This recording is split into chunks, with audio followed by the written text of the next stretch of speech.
My parents looked me in the eye and told me I was selfish, cutting me out of the inheritance to give their house to my sister, Layla. They didn't realize I was the anonymous donor funding their entire lifestyle, so I simply turned off the tap. This is where the story truly begins, and you won't want to miss the fallout. Make sure you're subscribed to see it through to the end. We're always curious. Have you ever had to cut off toxic family members? Let us know in the comments. The flu had settled deep in my chest, a heavy, rattling weight that made every breath a conscious effort. I shouldn't have been driving. I should have been in bed, buried under 3 quilts with a cup of tea. But Margaret had called 3 times in the last hour, her voice pitching higher with each voicemail, insisting that I come over for a family emergency. When your mother says it's an emergency, you go, "That's what I did. That's what I always did."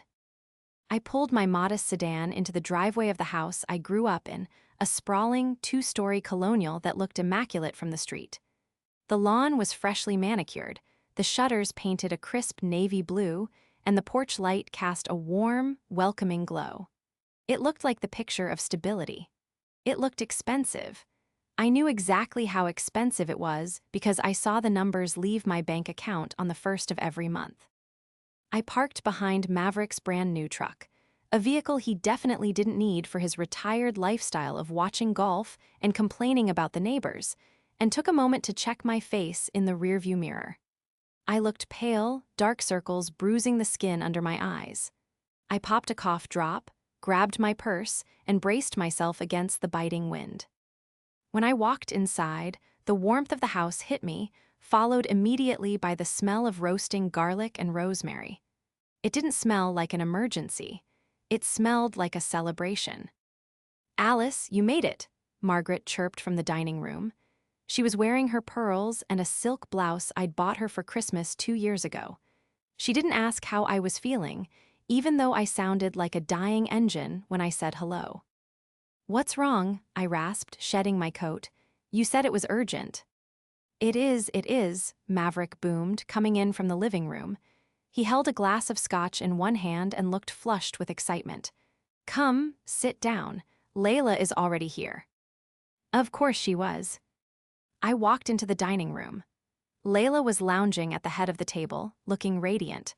She was 28, 4 years younger than me, but she looked a decade younger thanks to a life devoid of real stress. She was sipping wine, scrolling on her phone, and didn't look up when I entered. "Sit, Alice," Margaret commanded, pointing to a chair on the side. I sat. The air in the room felt charged, shifting from celebration to something sharper, more focused. My parents took their seats opposite me, flanking Layla like royal guards protecting their queen.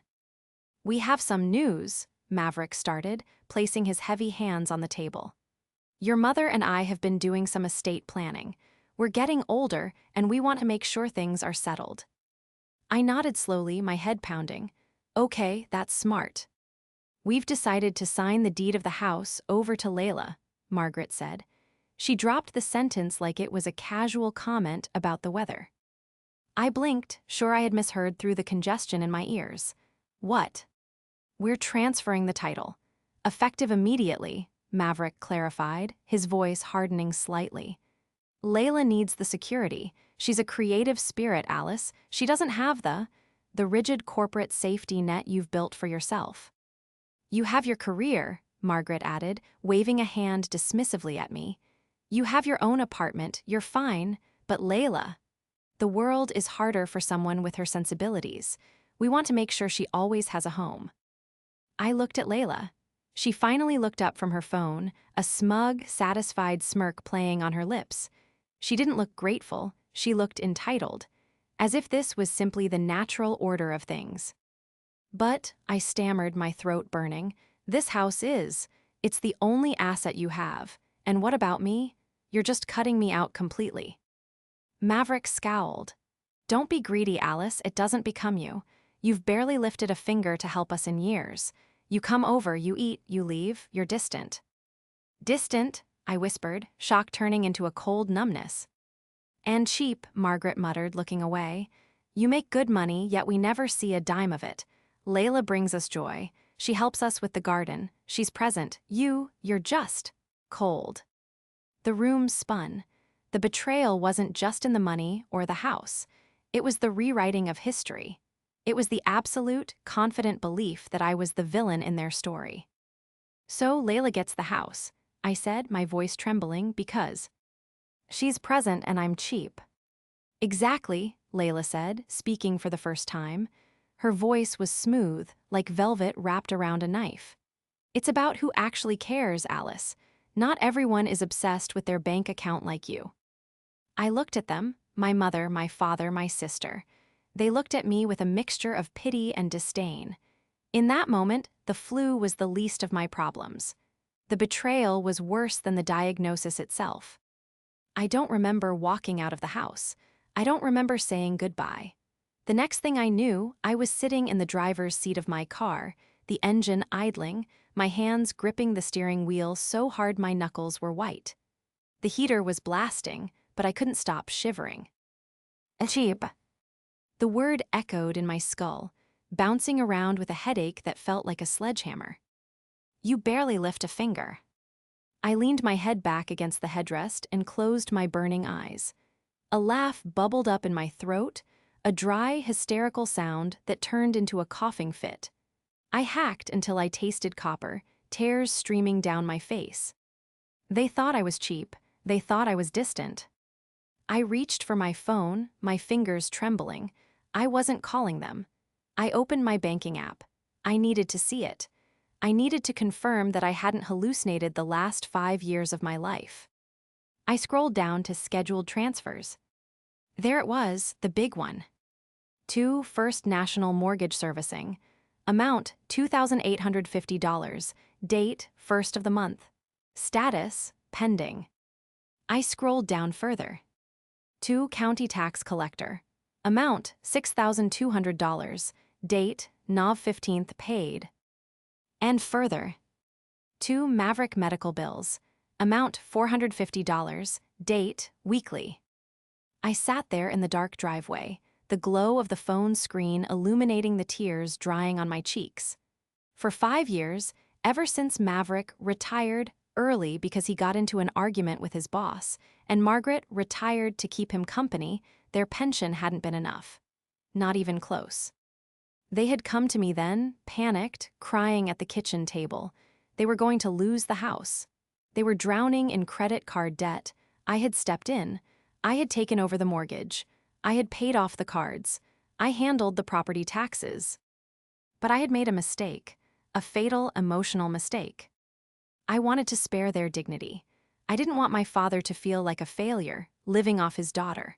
So, I had set up a separate account in my name, linked it to their bills, and told them I had handled it with the bank and refinanced it to a rate they could afford with their pension. I let them believe their small pension payments were covering it all. I let them believe the magic. I never told them I was pouring $3,000 of my own salary into that house every single month. I never told them I worked weekends to cover it. I never told them I drove a 10-year-old car so they could drive a new truck. I did it because they were my parents. I did it because I thought we were a team. I did it because I assumed, implicitly, that the house was the family legacy, something that would eventually be ours, Layla's and mine. I looked back at the house. Through the bay window, I could see them toasting. Layla was laughing, her head thrown back, holding the wine glass I had paid for, in the house I was paying for. They think it's magic, I whispered to the empty car. They think the world just works out for them because they're special. My thumb hovered over the cancel button on the pending mortgage payment. It would be so easy, one tap. But I didn't press it. Not yet. The shock was still too fresh, and the lawyer in me, well, the operations manager with a mind for contracts, knew that reacting in anger was amateur. I needed a plan. I needed to understand the legalities of what they had just done. I put the car in reverse and backed out of the driveway, the gravel crunching loudly under my tires. As I pulled away, watching the warm glow of the house recede in my rearview mirror, a cold calm began to settle over the fever in my body. They had called me cheap. They had called me useless. They had cut me out because they thought I brought nothing to the table. But they had forgotten one crucial thing. You don't bite the hand that feeds you, especially when you don't even know whose hand it is. The weekend was a blur of fever dreams and cold sweats, but by Monday morning, the worst of the flu had passed, leaving me with a lingering cough and a clarity of mind that felt dangerous.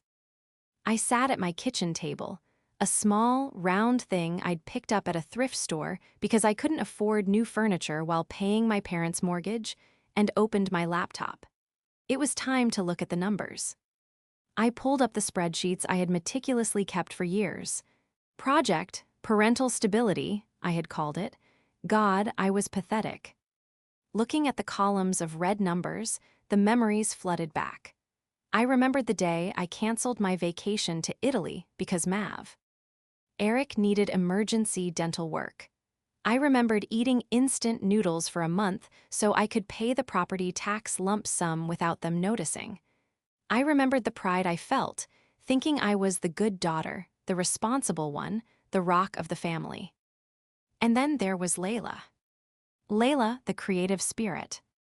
I remembered when Layla decided she was going to be a jewelry designer. Maverick and Margaret had gushed over her talent, buying her thousands of dollars worth of beads and wire that now sat collecting dust in the attic. Then it was photography. They bought her a professional camera she didn't know how to use. Then it was life coaching. Layla had never held a job for more than 6 months. She found structures oppressive. She found bosses toxic. She lived in a series of apartments funded by. Well, I assumed my parents, but looking at their finances now, I realized they must have been taking out loans I didn't know about, or perhaps she was just racking up debt in their names. But she was charming. I had to give her that. She knew how to walk into a room and make everyone feel like she was the sun. She called Mom every day to gossip. She watched football with Dad. She played the part. I, on the other hand, was the operations manager. I was the one who said no. I was the one who said, "We can't afford that." I was the buzzkill. Around noon, my phone buzzed. It was a text from Layla. "Hey sis, Mom said you looked rough the other night. Hope you're not dying lol. Anyway, I'm planning some redecorating for the house. Thinking of knocking down the wall between the kitchen and dining room. Do you think you could come over this weekend and help me move some furniture? I don't want to hurt my back." I stared at the screen. The audacity was breathtaking. She was kicking me out of my inheritance, stealing the asset I was paying for, and asking me to provide the manual labor to renovate it. I didn't reply. An hour later, another text, this time from Margaret. "Alice, are you ignoring your sister? She's just excited. You should be happy for her. It's a big step. Also, the internet bill is due, and for some reason, the login isn't working for your father. Can you fix it?" I closed my eyes and took a deep breath. They really had no idea. They viewed me as a utility. I was like the electricity or the running water, essential, unnoticed, and assumed to be infinite. I decided to do a little digging on Layla's influence. I went onto social media. There she was, posting photos of the house. So blessed to finally have a place to call my own. Homeowner New Beginnings manifested. Manifested? She thought she had manifested my house. I clicked on the profile of the man she had been seeing, a guy named Zane. I didn't know much about him, other than that my parents adored him because he drove a nice car and agreed with everything Maverick said about politics. Zane's profile was a catalog of hustle culture, memes, and vague posts about cryptocurrency. He listed his job as entrepreneur visionary. I scrolled back a few months and found a video of him and Layla. They were sitting in my parents' living room. Zane was filming. "Yeah, we're just waiting for the old man to sign the papers," Zane whispered into the camera, winking. "Then we flip this place. Easy money. The market is hot." My blood ran cold. "Flip it," Layla giggled in the background. "But where will they go?" "Who cares?" Zane laughed. "Florida, a home, as long as we get our cut." I paused the video. My heart hammered against my ribs. This wasn't just about favoritism anymore. This wasn't just my parents being foolish. This was a heist. Zane, the antagonist in the shadows, was playing my parents like fiddles. He was whispering in Layla's ear, and Layla was whispering in theirs. They were convincing my parents to sign over the deed not for security, but so they could sell the house out from under them, take the cash, and run. My parents weren't just disinheriting me. They were signing their own eviction notices. I sat back, the realization settling over me like a heavy cloak. I could warn them. I could run over there right now, show them the video, scream the truth until they believed me. But would they? No, I was the jealous one. I was the cheap one. If I tried to intervene now, they would say I was just trying to sabotage Layla's happiness because I was bitter. I looked back at my spreadsheet. Next mortgage payment, 4 days. I needed to make sure that when the house of cards fell, I wasn't the one holding it up. The cursor hovered over the cancel recurring payment button on my laptop screen. It was a small, gray rectangle, utterly unremarkable in design, yet it held the weight of my entire family dynamic. My finger trembled on the trackpad. For a moment, the old guilt flared, the conditioned reflex of a daughter raised to be the shock absorber for everyone else's bad decisions. I thought of Maverick's blood sure, I thought of Margaret's anxiety about appearances. If I clicked this, the illusion of their comfortable retirement would shatter instantly. The mortgage, the property taxes, the insurance, it was all drafted from my account, disguised as pension adjustments in the confusing labyrinth of online banking I managed for them. Then I remembered the video. We just flip this place, easy money, as long as we get our cut. I remembered Layla's laugh. I remembered my mother calling me cheap while wearing the silk blouse I bought her. I clicked. Are you sure you want to cancel this recurring payment? Yes, I whispered to the empty room. Payment series canceled. Next scheduled transfer, none. I didn't stop there. I went down the list. The utility bill auto pay, canceled. The quarterly insurance premium, canceled. The supplementary credit card I had given Maverick for emergencies, which usually meant top-shelf scotch, canceled and reported as lost just to be sure the card would be deactivated immediately. When I was done, I felt a strange, cold hollowness in my chest. It wasn't triumph. It was the feeling of a surgeon cutting off a gangrenous limb, necessary but gruesome. With the financial tap closed, I turned my attention to the parasite attached to the host, Zane. I am an operations manager. My job is to find inefficiencies, identify risks, and eliminate them. Zane was a walking red flag, and I needed to know exactly what kind of risk he posed before I walked into the final battle. I started with the basics. I Googled his handle from the video, Zane Visionary. It led to a graveyard of abandoned projects. A defunct dropshipping store selling luxury watches that looked like plastic toys. A motivational YouTube channel with 3 videos, all filmed in a car, ranting about beta mindsets. But I needed more. I needed to know if he had a history of fraud. I paid $50 for a comprehensive background check on Zane last name in the tri-state area. While the report compiled, I dug into the crypto forums he frequented. It took me 3 hours of scrolling through archived threads from 2 years ago, but I found it.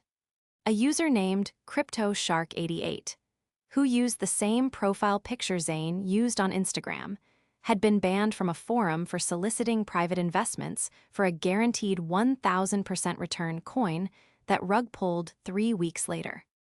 The background check pinged. I opened the PDF. Civil judgments, 3 of them. One for unpaid rent, $4,500. $1 for a small claims dispute over unrendered services, $2,200. And a restraining order filed by an elderly couple in a neighboring county 3 years ago. I stared at the screen, my heart pounding. The restraining order didn't give details, but the pattern was there. He targeted people. He found vulnerable, perhaps slightly greedy individuals who wanted a shortcut to wealth, and he bled them dry. My parents, with their pride and their financial illiteracy, were the perfect marks. And Layla was either his accomplice or his biggest victim yet. I printed everything. The screenshots of the crypto scam, the civil judgments, the flipping video transcript. I organized it all into a binder. I tabbed the sections. I wasn't just a daughter anymore. I was the prosecution. The silence lasted for exactly 16 days. The first of the month came and went. The mortgage payment, for the first time in 5 years, did not leave my account. The grace period for the bank was 15 days. On the 16th day, the late fee is applied and the automated calls begin. My phone rang at 10:14 a.m. on a Tuesday. I was in a budget meeting at work. I saw Dad flashing on the screen. I silenced it. It rang again at 10:16 a.m. and again at 10:20 a.m. By 10:30 a.m., I had 7 missed calls and a voicemail that was just heavy breathing and the sound of Maverick yelling at someone in the background. I excused myself from the meeting, my stomach twisting into a hard knot. I walked out to the parking lot, took a deep breath of the crisp autumn air, and called him back. "Alice," Maverick roared the moment he picked up. "Where have you been? I've been calling for an hour. The bank is making a mistake." "Hello, Dad," I said, keeping my voice terrifyingly calm. "I'm at work. What's going on?" "The bank, they called the house phone. Some robot saying our mortgage is past due. It's embarrassing, Alice. I tried to log into the portal you set up, but it's saying payment failed. You need to fix it. Now, before they call again and ruin my credit." "I can't fix it, Dad," I said. There was a pause. "What do you mean you can't fix it? You're the one who set up the auto drafts. You're the tech genius. Just log in and tell them they made an error." "It's not an error," I said. "I canceled the payments." Silence, the kind of silence that stretches so tight it vibrates. "You, what?" His voice dropped an octave, losing its bluster and replacing I. T with pure confusion. "I canceled the payments," I repeated. "The mortgage, the taxes, the insurance, I stopped paying them." "You, paying them?" Maverick let out a confused, scoffing laugh. "Alice, stop talking nonsense. My pension pays the mortgage. You just manage the website." "No, Dad, your pension covers the groceries and your truck lease," I said, leaning against my car door. "I pay the mortgage. I've paid the mortgage for 5 years. $2,850 a month, every month." "That's a lie," he spat. "Why would you do that? You never told us that." "Because I didn't want you to feel like you couldn't provide for your family," I said, my voice cracking slightly despite my best efforts. "I did it because I loved you. But since I'm cheap and selfish and getting cut out of the house I'm paying for, I figured I'd stop being selfish. I'm letting Layla take over. It's her house, right?" "You get over here," he growled. "Right now, you come here and explain this to your mother." "I'll be there in 20 minutes, I said. "And tell Layla and Zane to stay. I have something for them too." I hung up. My hands were shaking, but not from fear, from adrenaline. When I arrived at the house, the atmosphere was toxic. Margaret was crying on the sofa, clutching a tissue. Maverick was pacing the living room, red-faced.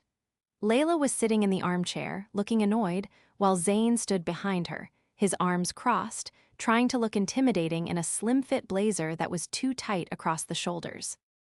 "Finally," Layla sighed as I walked in. "Can you just fix the glitch, Alice? God, you're so dramatic. Mom is hysterical because of some stupid robocall." I didn't take off my coat. I didn't sit down. I walked to the center of the room and threw the binder onto the coffee table. It landed with a heavy thud. "It's not a glitch," I said, addressing my parents. "I brought the receipts, 5 years of bank statements. Look at the account numbers. The money comes from my checking account, not yours." Margaret looked at the binder as if it were a bomb. But we have a pension." "Your pension is $2,200 a month combined," I said brutally. "Your mortgage and expenses are $4,500. Do the math, Mom. Who has been filling the gap?" Maverick snatched up the binder. He flipped through the pages, his eyes scanning the highlighted lines. I watched his face change. Confusion, realization, then defensiveness. Well, Maverick stammered, slamming the binder shut. If you were paying it, you should have been clearer, we thought, we assumed. You assumed money just appeared, I asked. We thought you were managing our investments better, Margaret cried out. We thought this was our money growing.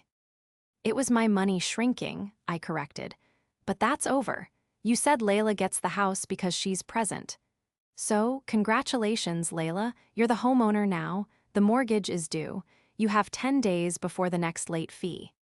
Layla rolled her eyes. Oh, please, it's a few $1,000s, we can handle it, right, Zane? Zane stepped forward, a smarmy smile plastered on his face. Look, Alice, clearly there's been a miscommunication. If you've been contributing, that's generous, but holding it over your parents' heads, that's toxic behavior. That's financial abuse. I laughed. I actually laughed in his face. Financial abuse, coming from the guy with 3 civil judgments for fraud. Zane's smile faltered. Excuse me. I know about the flipping scheme, I said, looking directly at my parents. I know you're rushing the deed transfer so you can sell the house, cash out, and leave them with nothing. That's a lie, Layla shrieked, jumping up. Zane is an investor. We're going to help Mom and Dad retire in luxury. He's a con artist, Layla, I yelled back. And Mom, Dad, if you sign that paper, you will be homeless in 6 months. And I won't be there to bail you out this time. Get out, Maverick said, his voice low and trembling. I looked at him. He wasn't looking at the binder. He was looking at me with pure, unadulterated hatred. I had exposed his failure. I had exposed his vulnerability. And for a narcissist, that is the unforgivable sin. Get out of my house, he screamed. You think you can buy us? You think money makes you the boss? Layla is 10 times the daughter you are. She respects us. She's robbing you, I screamed back. Get out. I grabbed my binder. Fine, but when the foreclosure notice comes, don't call me. I expected them to cave. I expected that once the reality of the finances hit them, once the bills started piling up on the kitchen counter, they would call me, apologetic and humbled.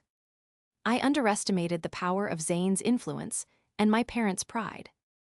A week passed, then 2, I didn't hear from them, but I watched from a distance.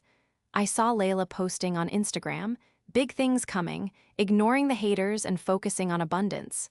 New chapter. They were doubling. Down. I received a call from an old family friend, Mrs. Higgins, who lived across the street from my parents. Alice, dear, she whispered into the phone. Is everything all right? I saw a for sale sign go up in your parents' yard yesterday, but then it was taken down an hour later. And there was a lot of yelling. A for sale sign, my stomach dropped. Yes, and, well, I shouldn't gossip, but I saw a process server there this morning. A man with a badge. Your father looked like he was going to have a stroke. The process server meant the bank was moving faster than I thought, or perhaps Zane's other creditors were circling. I realized I couldn't just wait for the foreclosure. If Zane convinced them to sell the house quickly, even at a loss, just to get quick cash, he could take the money and vanish before the bank took the property. My parents would be left with no house and a massive tax bill they couldn't pay. I needed to break Zane's hold on them completely. I needed the smoking gun. I went back to the restraining order I had found in the background check. It was filed in a county 2 hours away. I took a personal day from work and drove there. I went to the county clerk's office and requested the public records for the case. Eleanor and Frank D. versus Zane last name. Reading the affidavit was like reading a script of my own life. The defendant, Zane last name, ingratiated himself into our lives, promising to manage our retirement portfolio. He convinced us to transfer the deed of our vacation cabin to his partner, claiming it was for tax protection. He then took out a second mortgage on the property without our knowledge and disappeared with the funds. He didn't just flip houses, he leveraged them. He stripped the equity and ran. I needed to speak to Eleanor and Frank. Their address was in the file. It was a long shot, they might slam the door in my face, but I had to try. I drove to their house, a small bungalow in a quiet neighborhood. I knocked on the door, my heart hammering. An elderly woman opened the door. She looked tired, her eyes wary. "Mrs. D," I asked gently. "My name is Alice. I believe Zane, last name, is currently doing to my parents what he did to you." Her expression shifted instantly from wariness to deep, sorrowful recognition. She opened the door wide. "Come in, honey. Frank, we have a visitor." Over tea, they told me everything. They showed me the documents. They showed me the fake investment contracts Zane had drafted. But the most damning piece of evidence wasn't a document. It was a voicemail. "I still have it," Frank said, his hands shaking as he pulled out an old flip phone. "I kept it for the police, but they said it was a civil matter. I never deleted it." He played it on speaker. Zane's voice, clear as day, laughing. "Look, Frank, don't be dramatic. You guys are old. You don't need that cabin. I need the capital. Consider it a donation to the future generation. If you try to sue me, I'll bury you in legal fees you can't afford. Just let it go." It was chilling. It was the voice of a predator. "Can I record this?" I asked, holding up my phone. "Please." "Take it," Frank said. "Stop him." I drove back home with the recording on my phone. I had the weapon I needed, but I couldn't just walk back into the house. Maverick had kicked me out. If I showed up, he'd call the police before I could open my mouth. I needed a public forum. I needed a place where they couldn't scream over me, where witnesses would force them to maintain some level of decorum. I checked the calendar. This coming Sunday was my Aunt Carol's 60th birthday party. It was being held at a local Italian restaurant. My parents would be there. Layla would be there. Zane would definitely be there, schmoozing the extended family, looking for fresh meat. It was the perfect stage. I wasn't invited, of course, but that wasn't going to stop me. I spent the next 3 days preparing. I printed copies of the affidavit from Alina and Frank. I saved the audio recording to the cloud, to my laptop, and to a USB drive. I prepared a simple, one-page summary of the mortgage payments I had made versus their pension income. I was done being the silent, suffering daughter. I was done being the ops manager trying to fix things from the back room. Sunday came. I put on my best suit, sharp, black, tailored. I looked like a lawyer. I looked like trouble. I drove to the restaurant, the USB drive burning a hole in my pocket. I parked across the street and watched my parents' car pull up. I watched Zane help my mother out of the car, playing the perfect son-in-law. I watched Layla strut in, looking like she owned the place. I waited 10 minutes, then I walked in. The private room at Luigi's was awash in warm candlelight and the murmur of polite conversation. A long table, draped in white linen, stretched down the center, packed with aunts, uncles, and cousins. At the head sat Aunt Carol, looking flushed and happy, with a tiara perched on her gray curls. My parents were seated to her right. Maverick was holding court, gesturing with a fork, while Margaret nodded along, beaming. Layla and Zane were at the far end, huddled together, Zane whispering something that made Layla giggle. I stood in the doorway for a moment, unseen. I took a breath that shuddered in my lungs. This was it, the point of no return. I stepped into the light. "Happy birthday, Aunt Carol," I said, my voice projecting clearly over the clinking silverware. The room went silent. Forks paused midair. Maverick turned, his face going from jovial to a shade of purple I'd only seen once before, when his favorite football team lost the Super Bowl. "Alice," Aunt Carol blinked, surprised but not unkind. "I thought your mother said you were ill." "I was," I said, walking toward the head of the table. "I was sick of a lot of things, but I'm feeling much better now." Maverick stood up, his chair scraping loudly against the floor. "Alice, this is not the time. You weren't invited. Leave now." "I have a gift for you, Dad," I said, ignoring his command and pulling the USB drive and the folded stack of papers from my blazer pocket. "And a gift for Mom, and definitely a gift for Layla." Zane stood up then, buttoning his jacket, his eyes darting around the room. He sensed the danger. "Alice, look, we can talk outside. Don't ruin your aunt's birthday with family drama. It's disrespectful. Disrespectful? I turned to him, my heels clicking sharply on the tile. Disrespectful is scamming the elderly. Disrespectful is stealing a house from the people who raised you. That's enough, Maverick barked, moving to block me. You are embarrassing yourself. Get out before I call the police. Go ahead, I challenged him, holding his gaze. Call them. I'm sure they'd love to hear about the mortgage fraud Zane is orchestrating. A ripple of whispers went through the extended family. Fraud, mortgage. Let her speak, Maverick, Aunt Carol said sharply. She had always been the matriarch of truth in the family. If it's nonsense, we'll know, but she drove all the way here. Maverick hesitated, looking at the faces of his brothers and sisters. He couldn't drag me out without making a scene worse than the one I was already making. He sat down, fuming. I placed the stack of papers in front of Aunt Carol, then slid a copy down to my parents. For 5 years, I began, addressing the table, Mom and Dad have told everyone how well they managed their retirement, how they were set. The truth is, their pension covers groceries and gas, nothing else. Lies, Margaret hissed, clutching her napkin. Page 1, I said calmly. Bank statements from my account. Monthly transfers of $2,850 to First National Mortgage. $6,200 annually for property taxes. Total contribution over 5 years, roughly $180,000. I watched my uncles lean in. They were numbers guys. They understood bank statements. I paid for the roof over your heads, I said to my parents, my voice trembling with the release of 5 years of secrets. I paid for the wine you're drinking. I paid for the security you just signed over to Layla because you thought she was the worthy one. Layla looked at the paper in front of her, her face pale. You paid the mortgage.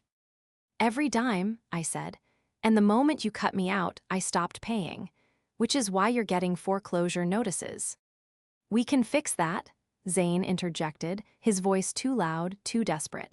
It's a cash flow issue. I have investors lined up to buy the property.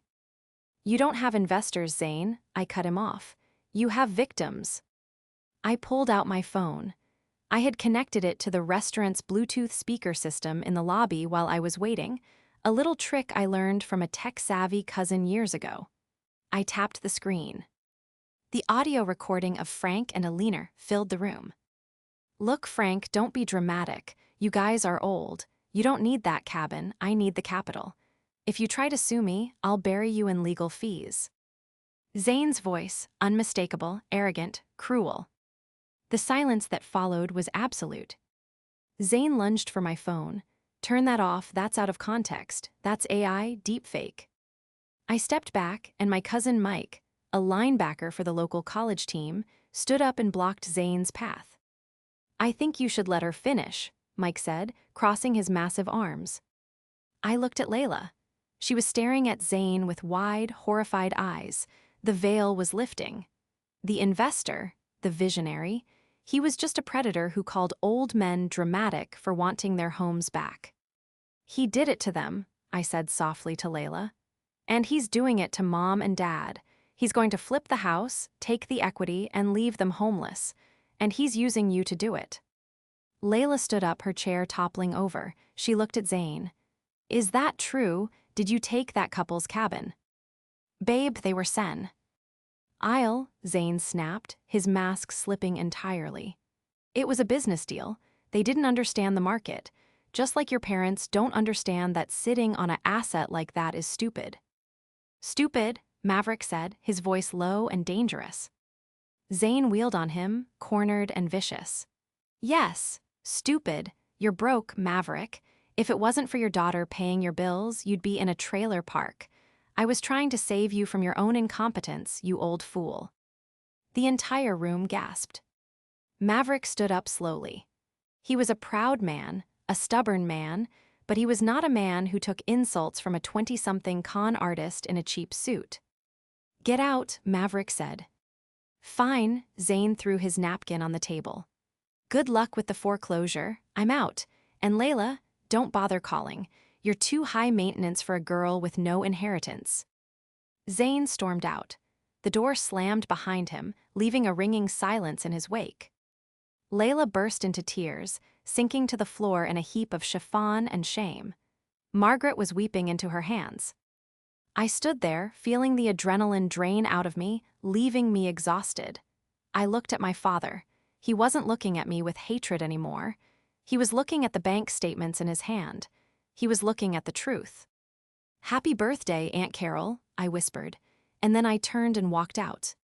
The fallout was swift, messy, and inevitable. My parents didn't lose the house immediately, but the damage was done.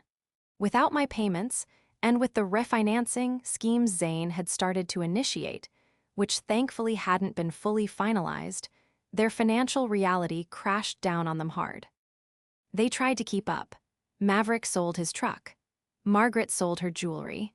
But the hole was too deep, and without my silent $3,000 a month injection, the math simply didn't work. 3 months after the party, they listed the house.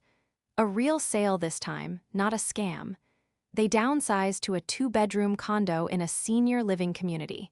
It was nice, clean, and affordable on their actual pension. Zane didn't get away. Frank and Alina, emboldened by my visit, had filed a new suit, and this time, with the recording and the testimony of 3 other families I helped track down, the district attorney took interest.